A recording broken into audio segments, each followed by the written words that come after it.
Hello, today is July 17th, 2023, and we'll talk about Bertrand Goldberg, a very important modern architect from the United States.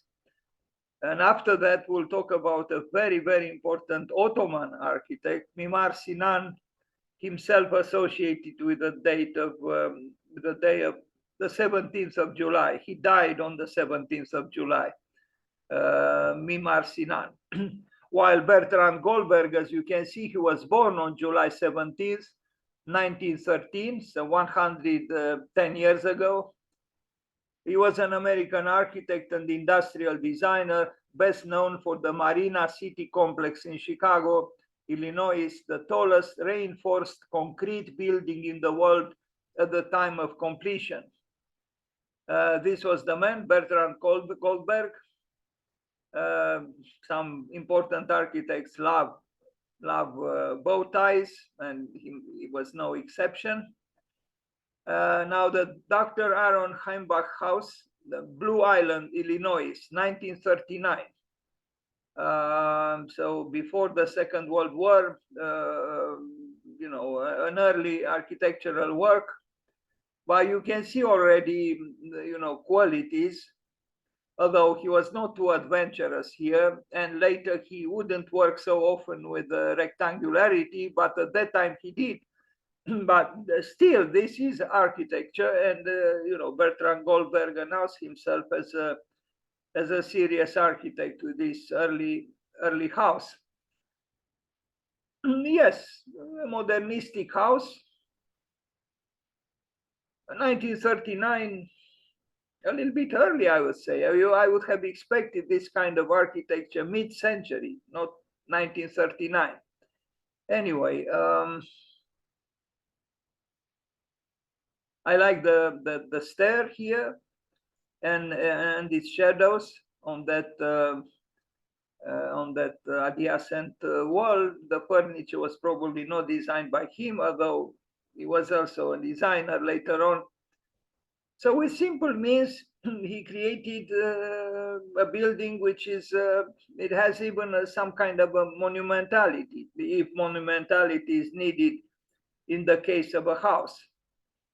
Now the chairs tell a different story. If you look at the stair, that's, in a different spirit from the furniture, but maybe the furniture belonged to the client and not to the architect, thus representing the taste of the client and not the architect.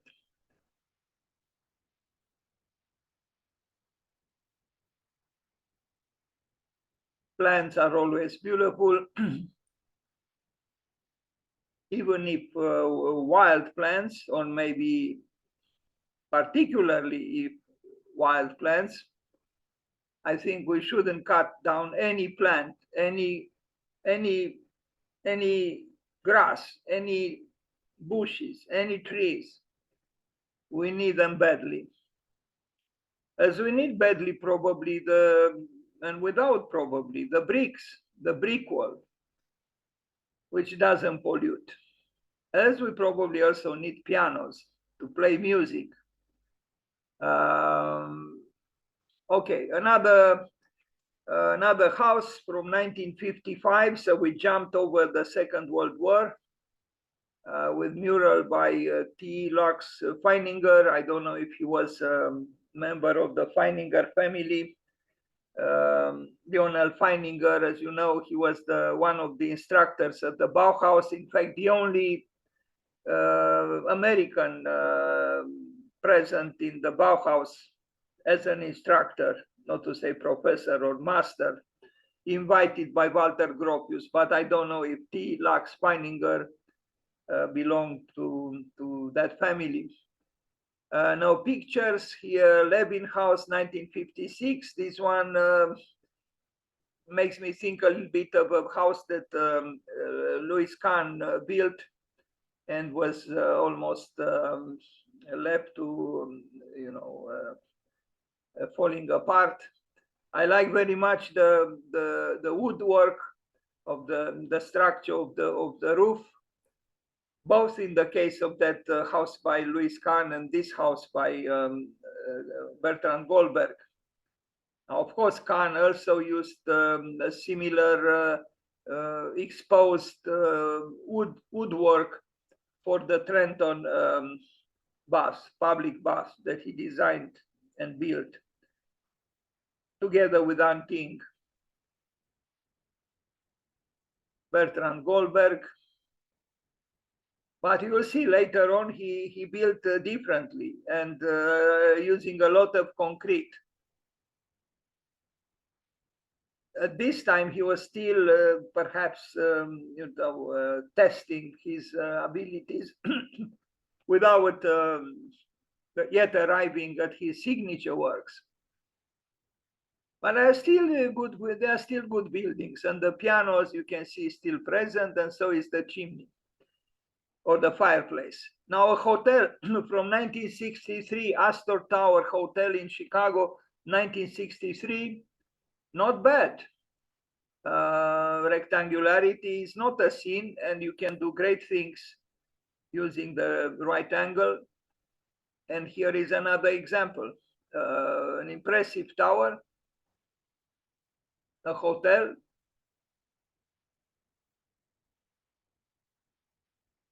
A hotel, but I see here, rather apartments, not typical hotel rooms.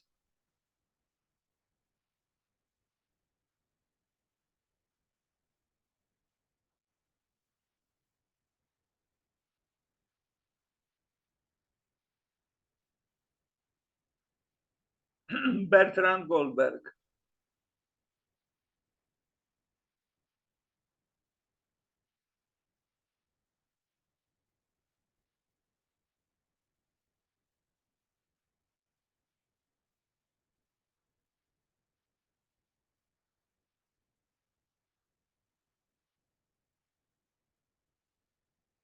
Maybe if I'm allowed to express a subjective view, maybe if you would have treated these round columns a little bit differently, on the base, the bottom part of the building would have been better.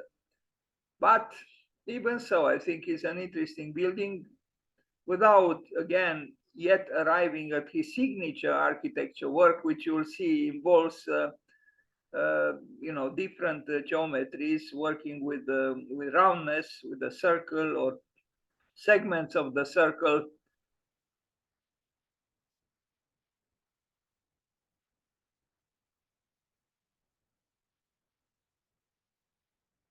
Maybe there are some influences coming from the European aesthetics that Miss van der Rohe brought to Chicago. Miss arrived at being dominant, a dominant force in architecture in Chicago, and I'm not sure how to evaluate this. Somehow the great masters of the past in Chicago were a little bit forgotten, like Frank Lloyd Wright or Louis Sullivan, thanks to the towering effect or effects of Miss van der Rohe.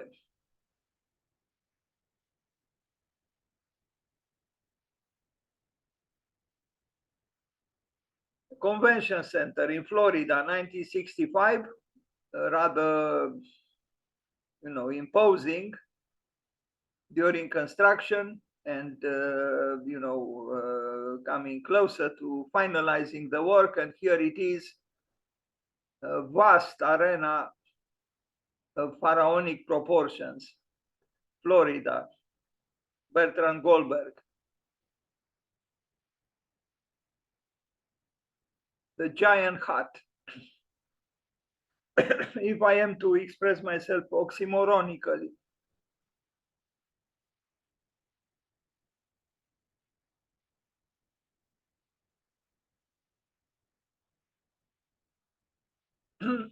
Here are the Towers Apartments, Chicago, 1966. And here we begin to see the so-called real Bertrand Goldberg, or the recognizable Bertrand Goldberg, the one who laughed roundness, and you can see this here on the left, but also a little bit on the right. He was an architect because he didn't neglect form, and they do have character. I mean, the buildings are not any buildings. You might not agree with this, aesthetical statement, but it's still architecture, and beyond the subjectivity of choice, they stand as an example of what an architect with a certain personality can do.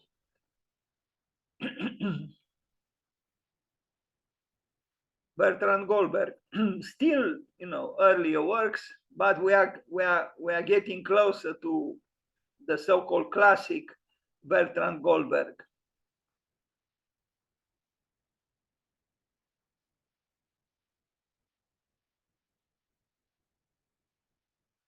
Family housing.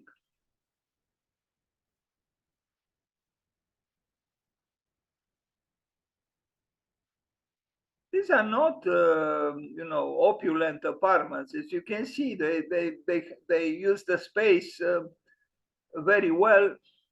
So if Philip Johnson was right that architecture is the art of losing space or wasting space, maybe in this particular work, Bertrand Goldberg didn't serve that art very well because he didn't waste too much space.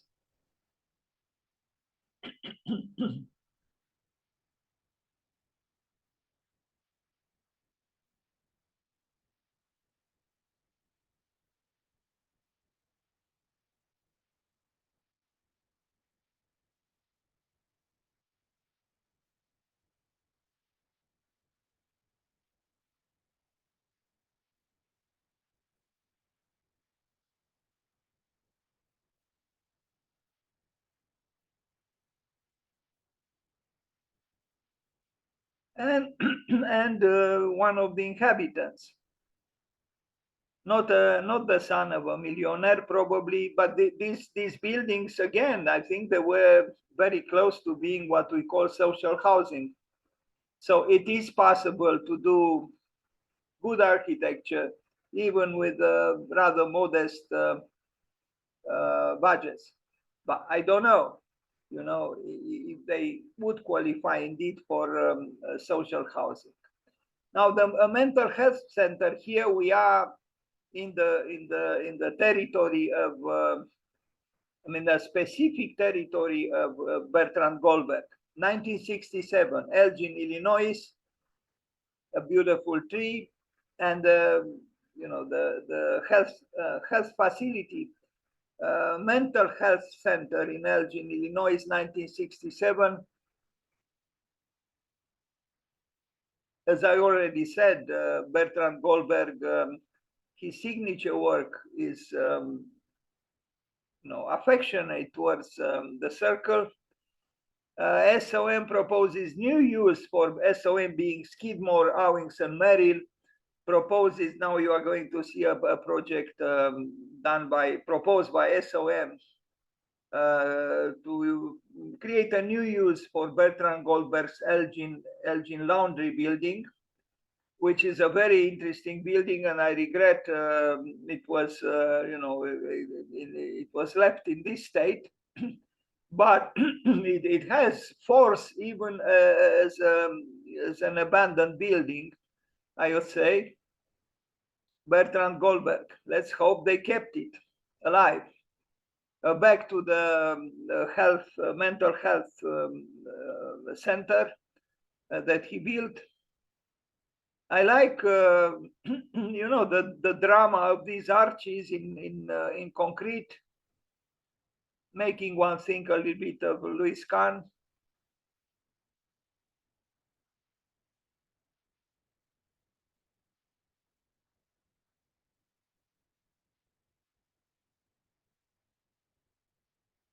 St. Joseph Medical Center in Tacoma, Washington, 1969. Look at the plan, it's flower-like, and surprisingly, if Zaha Hadid lived longer, it's very possible that some of her buildings or some of the buildings produced, designed in her office would have moved towards, at least in plan, towards this kind of architecture. And some gestures in that sense were already made by Zaha Hadid architects. The exterior is very different from what Zaha did and does and will do. But I said will do, although Zaha is not with us any longer, but through her spirit and her office, architecture will continue to receive from them probably provocative buildings. But this one by Bertrand Goldberg also is, I would say, remarkable. And it's a medical center. So why should medical centers or hospitals look like hospitals, meaning devoid of aesthetical virtues? Maybe, an interesting building would cure a little bit some patients, through the through the elan vital of an architecture that is architecture. So I salute Bertrand Goldberg for escaping the monotony and the predictability of the so-called hospital architecture.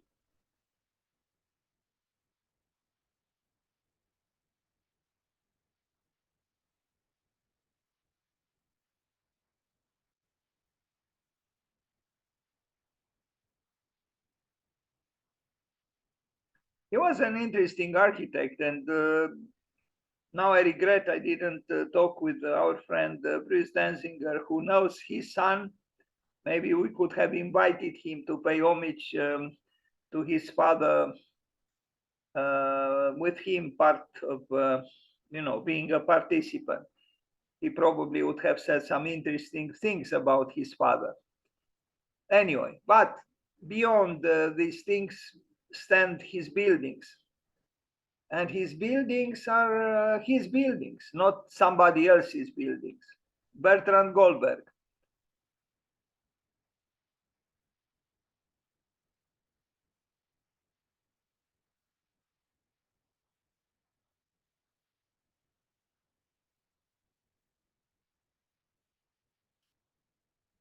Yes, a hospital.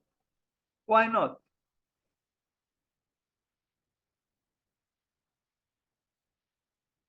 Some kind of an architectural flowering towards good health.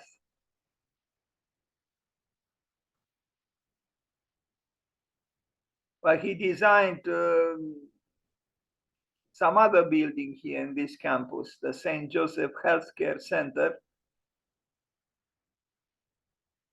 Another hospital in Chicago, 1975, and it was demolished in 2013. Another irrational action of the so-called, generously called Homo sapiens, is this building here. There was a proposal by Studio Gang, Ginny Gang, to amplify the building based on the needs of the hospital, but they opted in the end for demolishing it, and it's very sad. It could have been used, no? Even if it was insufficient in terms of space, it could have been used. But Homo sapiens thinks, it's less productive to keep something than to demolish something.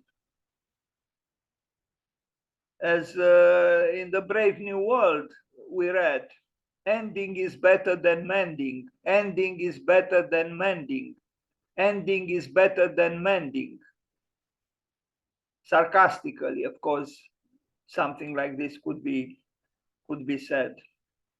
We don't mend any longer. We just end. No, we demolish. With its majesty, the bulldozer. And this was architecture. This was a good building. Okay, it became maybe insufficient in terms of space, but a different function could have been found for this building. Why demolish it? Is it sustainable to demolish?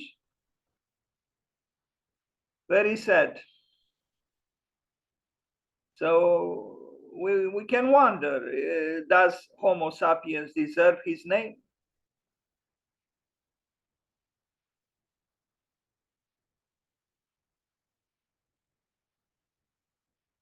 Bertrand Goldberg, this building does not exist any longer.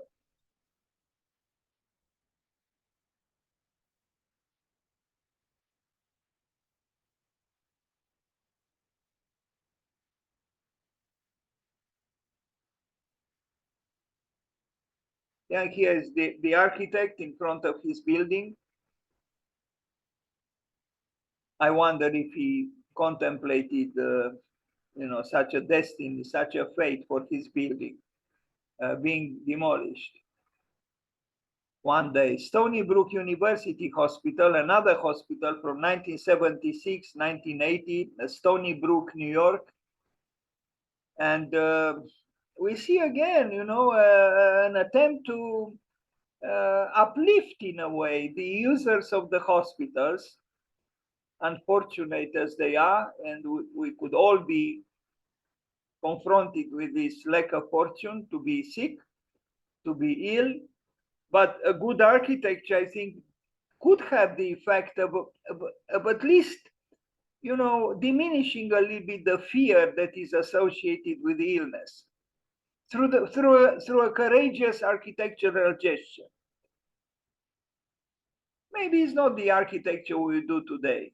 Maybe some people would have a different taste, but it's still an attempt to escape banality and to escape predictability.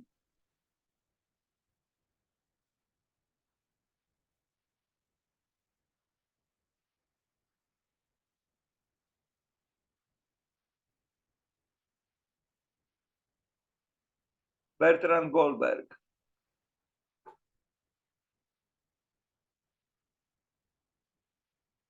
You could almost say building against illness.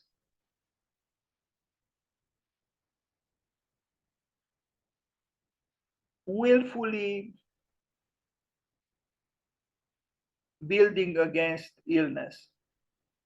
Or as Picasso would say, l'attaque c'est une fuite en avant, meaning to attack what you are afraid of. So if you are afraid of illness, instead of running away from it, you attack it. And you attack it through a good architecture, or through an architecture that aspires to be just that, architecture.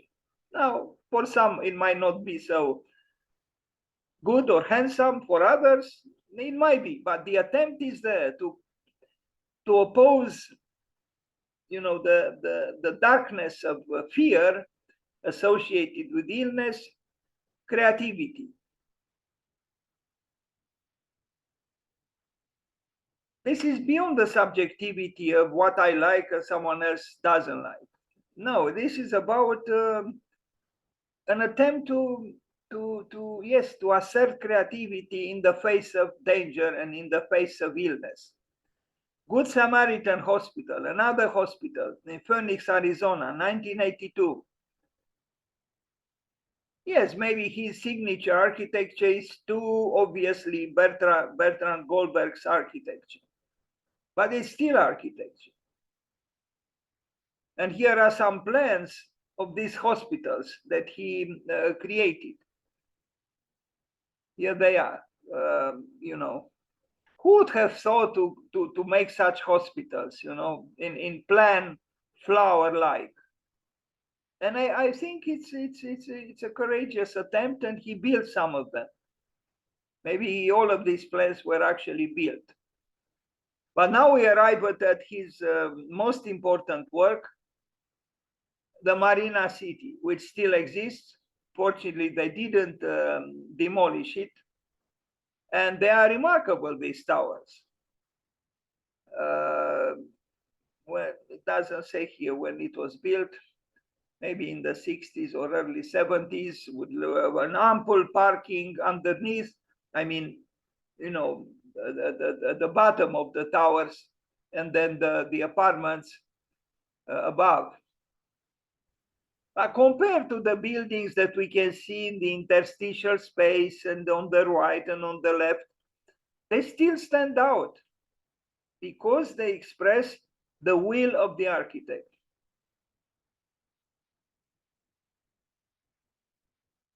The form-giving architect. Or is it redundant to say form-giving architect? Because I think all architects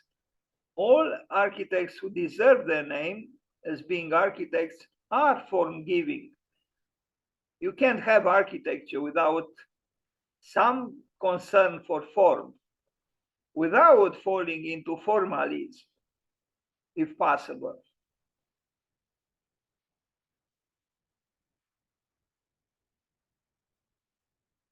Or any ism for that matter. Isms become systems, and systems almost by definition are not completely pro creativity, I would say, because they are mechanical, they are systems, they are rigid and they are demanding, and they don't offer enough freedom. Although even Andrei Tarkovsky, the great Russian film director, in the film he created in Sweden, The Sacrifice, he does say at one moment through the mouth of a character that systems could be positive and not just negative. I don't know. It's a long discussion. Maybe we should talk one day about systems in architecture. Is this a system? To an extent, it is. All apartments are like this, opening like a fan towards the outside, and but there is also the sensibility of roundness, and the ingenuity and power of the structural system, and even the process of erecting these willful and assertive towers. The process of building them in itself is architectural or architecture. I keep saying and I keep thinking that a good architecture is good at any stage in its coming into being, because the spirit of that creation is transparent. Doesn't matter the process of building the building just started or ended or is somewhere in the middle.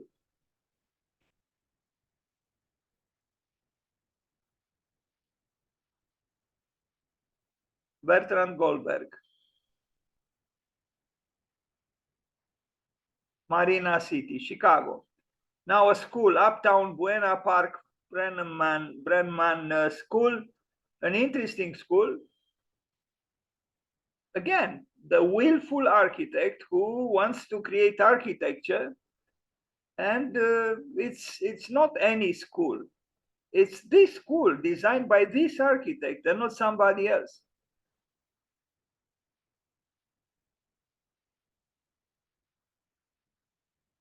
Reinforced concrete. Providence Hospital in Alabama, 1987.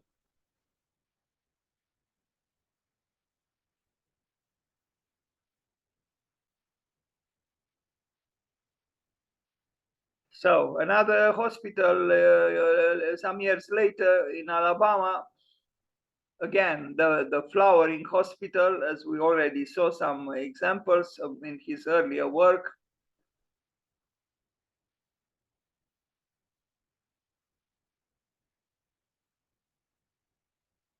Bertrand Goldberg. And now back to the Marina City in Chicago. They are imposing these towers, and we do have to acknowledge that they do have some quality, architecturally speaking. Now, the master planned buildings for the campus of Wilbur Wright College, Chicago, 1993. even here, you can tell there was an architect here. And I say this because it's obviously present a will to form. The diagonals amplify the dynamic qualities of the building. The structure is transparent in the sense that it is open to being deciphered by the mind and the eye of the one who is there.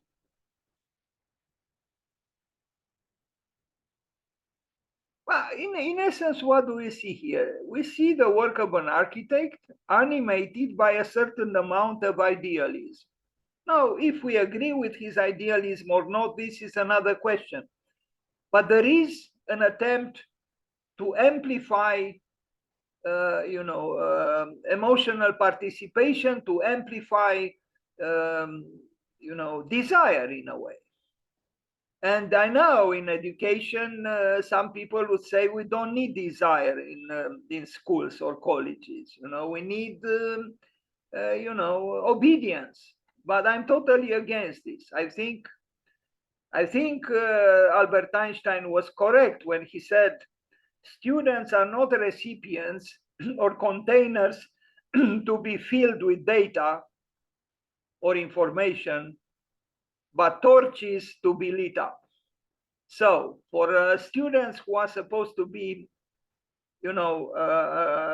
ardent torches, a good building or a building that is adventurous, creative, dynamic is, I would say, is welcomed. Now, I don't know about this pyramidal structure, which reminds one of an early work by him, that large building that I even employed the word pharaonic. This one too, I guess Bertrand Goldberg had some kind of liking for pyramids.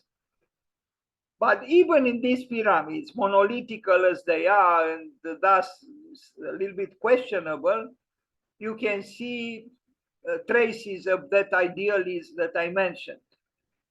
I'm not favoring monolithic structures, assertive as this is, but it depends.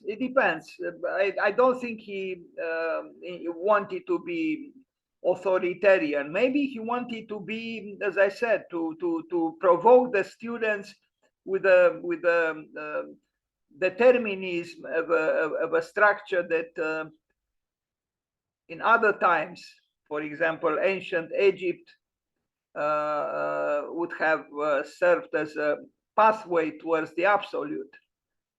Do the students need encouragements towards the absolute? I don't know very well what to say, but I do think that education needs idealism as well. And I do believe in what Einstein said, that the student should be a burning torch of desire. And if Goldberg was right or wrong, that the pyramidal form would serve such a purpose, remains to be discussed. But the attempt has some nobility, I would say.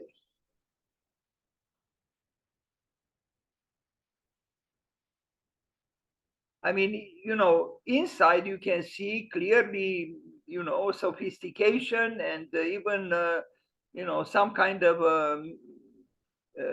design that shows in detail a lot of care and a lot of creativity as well. So it's not just a pyramid under which, it's just a lack of concern. No, within or underneath, interesting things happen that make you stop and admire, perhaps, or think about.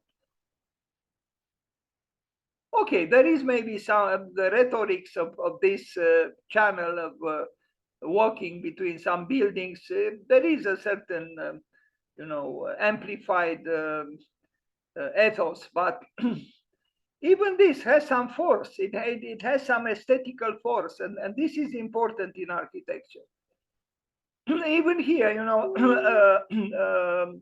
a sofa or a bench, but look at what is happening above it. You know, it's provocative, it's virile, it's vitalistic or vital. Unfortunately, it used a lot of concrete, and concrete pollutes, but at the time when it was built, there were no concerns about the melting of the icebergs and the rising levels of the seas.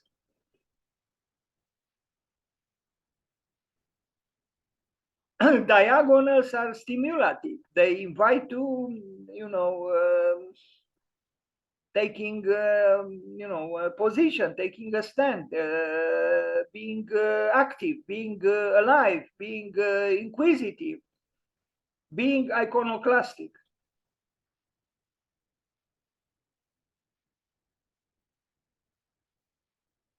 Maybe not always is great in the work of Bertrand Goldberg, but we are reviewing the work of an architect and not just a builder. In other words, not the work of someone who just places a stone above another stone or places a stone above another stone and makes them talk. He attempted in his own way. Now, if he succeeded or not, we can discuss, to make the stone sing, as Paul Valéry said in his little book, Eupalinos ou l'architecte, Eupalinos or the architect. Maybe Bertrand Goldberg was not always an Eupalinos, but he attempted to be one. Thank you. So let's wish him happy birthday.